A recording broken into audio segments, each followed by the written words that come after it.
जिस व्यक्ति ने कभी गलती नहीं की, उसने कभी कुछ नया करने की कोशिश नहीं की। ऐसा कहना था 20वीं और 21वीं सदी के महान वैज्ञानिक अल्बर्ट आइंस्टाइन का, जिनकी सकारात्मक सोच ने विज्ञान की जगत में तहलका मचा दिया, जिनके सिद्धांत से दुनिया ही बदल गई। हेलो फ्रेंड, मेरा नाम है अर्पित श्रीवास्तव। आप देख रहे हैं एजुकेशन फैक्ट्स।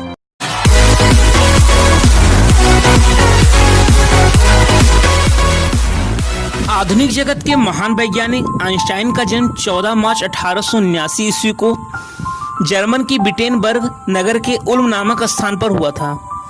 इनके पिता का नाम हर्मन आइंस्टाइन और मां का नाम पॉलिन आइंस्टाइन था। अल्बर्ट आइंस्टाइन यहूदी धर्म के थे। जन्म के समय उनका सिर इतना बड़ा था कि मां ने समझा कि उसने किसी अद्भुत जीव को जन्म दिया है। बावजूद इसके दादी ने जब अपने पोते को पहली बार देखा तो उनकी पहली टिप्पणी थी much too fat, much too fat, बहुत ही मोटा, बहुत ही मोटा। आइंस्टाइन बहुत ही शांत प्रकृति के व्यक्ति थे, क्योंकि उन्होंने 9 वर्षों तक कुछ भी नहीं बोला, जिससे उनकी माता पिता बहुत ही चिंतित रहते थे। उन्हें लगा हमारा बेटा गूंगा तो नहीं है। उन्होंने डॉक्टर को भी दिखाया।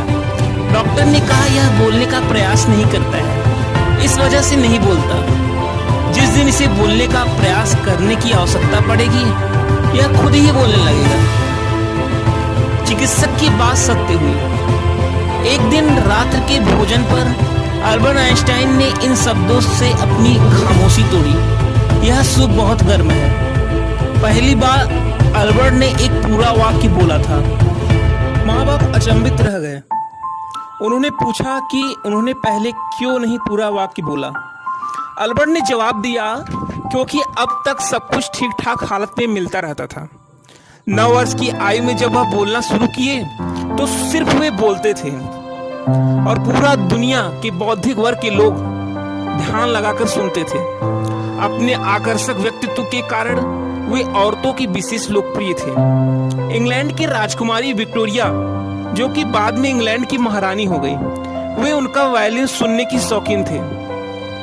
विज्ञान जगत में क्रांति करने वाला वैज्ञानिक किसी को वायलिन बजाकर खुश करे, यह आइंस्टाइन जी के विलक्षण स्वभाव की बात थी।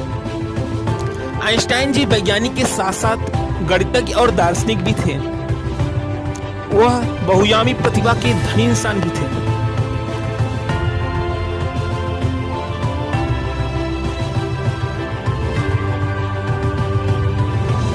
उन्हें सैद्धांतिक भौतिकी प्रकाश विद्युत प्रभाव की खोज पर विश्व का सबसे सम्मानित नोबेल पुरस्कार सन 1921 ईस्वी में मिला, पर उस खोज को खुद उन्होंने बाद में नौसिखिया खोज का नाम दिया। उन्होंने सापेक्षता के सिद्धांत को अपना महत्वपूर्ण वैज्ञानिक अनुसंधान माना। न्यूटन के लॉ ऑफ ग्रेविटी, गुरुत्वाकर्षण के सिद्धांत से आगे बढ़कर जब उन्होंने इस बात की घोषणा की हमारी धरती गुरुत्वाकर्षण के सहारे अपने आसपास समय और अंतरिक्ष पर असर डालती है, तो दुनिया के वैज्ञानिक आश्चर्य हो उठे। उस समय कोई इस बात को मानने को तैयार न था कि आइंस्टाइन इसाक न्यूटन से भी आगे जाकर कैसे बोल रहे हैं। पर सूर्य ग्रहण पड़ते ही तरंगित किरणों को तिरछा होकर चलने का प्रमाण देकर जब उन्होंने अपनी बात साबित कर दी, तो पूरे संसार ने उनके व्याख्यानों के लिए अपने द्वार खोल दिए। जर्मनी सरकार ने जहां की नागरिकता आइंस्टाइन ने विद्यार्थी काल में ही छोड़ दी थी, उसने सह सम्मान उन्हें बुलाया। स्विट्जरलैंड ने उन्हें अपने देश का नागरिक कहकर गर्व किया। यहूदियों ने कहा उन्हें गर्व है कि आइंस्टाइन यहूदी परिवार में जन्मे। अमेरिका ने उन्हें अपने देश की नागरिकता देकर सह सम्मान दिया। यूनिवर्सिटियों में उन्हें डॉक्टरेट की उपाधि प्रदान करने की होड़ लग गई। वे जिस देश में भी गए, उसने उन्हें मानव नागरिकता स्वीकारने का आग्रह किया।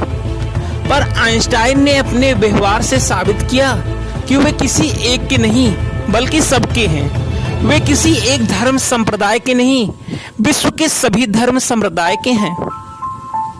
वे विश्व बंधुत्व में विश्वास करते हैं। उनका कहना था किसी भी वैज्ञानिक का आविष्कार विश्व के प्रत्येक जन का हित करता है।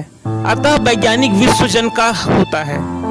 सन 1914 से 1917 के प्रथम विश्व युद्ध में जब दुनिया के प्रत्येक वैज्ञानिकों ने कहा शांति की दिनों में वैज्ञानिक पूरी दुनिया का होता है, पर युद्ध के समय वह सिर्फ अपने देश का होता है। इस अवसर पर अकेले आइंस्टाइन ने ऐसे विचार का विरोध किया।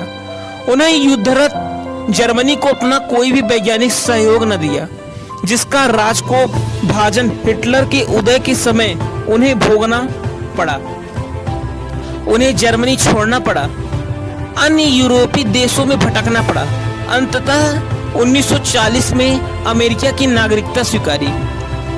मानवता के प्रति उदारवेत्ता आइंस्टाइन, जिन्होंने 20 वर्ष पूर्व जर्मनी को अपनी वैज्ञानिक सेवा देने से इनकार कर दिया था, उन्हें आइंस्टाइन ने जब इस बात को देखा कि हिटलर, मुसोलिनी और तेजों की तानाशाही ताकतें पूरे विश्व का विनाश कर डालने पर आमादा है, तब उन्होंने अमेरिका को परमाणु बम बनाने में अपना खुद से सहयोग दिया। इतिहास ने सिद्ध कर दिया कि यदि अमेरिका सुपर पावर बनकर मित्र देशों के साथ धुरी राष्ट्रों के विरुद्ध मैदान में न उतरता, तो हिटलर मंडली न सिर्फ यूरोपीय देशों बल्कि पूरे संसार का विनाश कर डालती। युद्ध के बाद आइंस्टाइन ने नागासाकी और हिरोशिमा पर गिराए बमों से हुई तबाही पर, विनाशक युद्ध और नरसंहार पर हार्दिक दुख भी व्यक्त किया।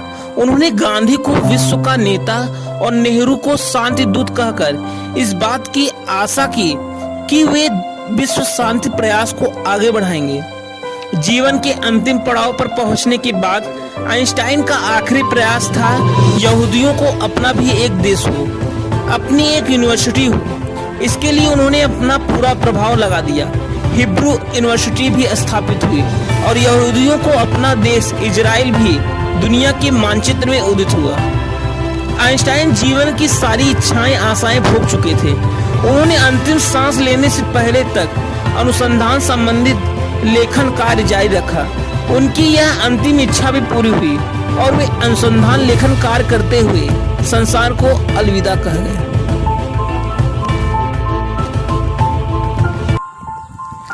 आइंस्टाइन के महान वैज्ञानिक उपलब्धियों के आधार पर ही मानव अंतरिक्ष की ऊंचाइयों को पार कर चंद्रमा तक पहुंच सका, ब्रह्मांड के रहस्यों की खोज में लगा।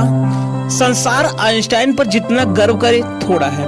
दुनिया को अभी प्रतीक्षा है कि आइंस्टाइन की सैद्धांतिक भौतिकी तथा सापेक्षता का सिद्धांत कितनी और ऊंचाइयों तक मानव को पहुंचाता है।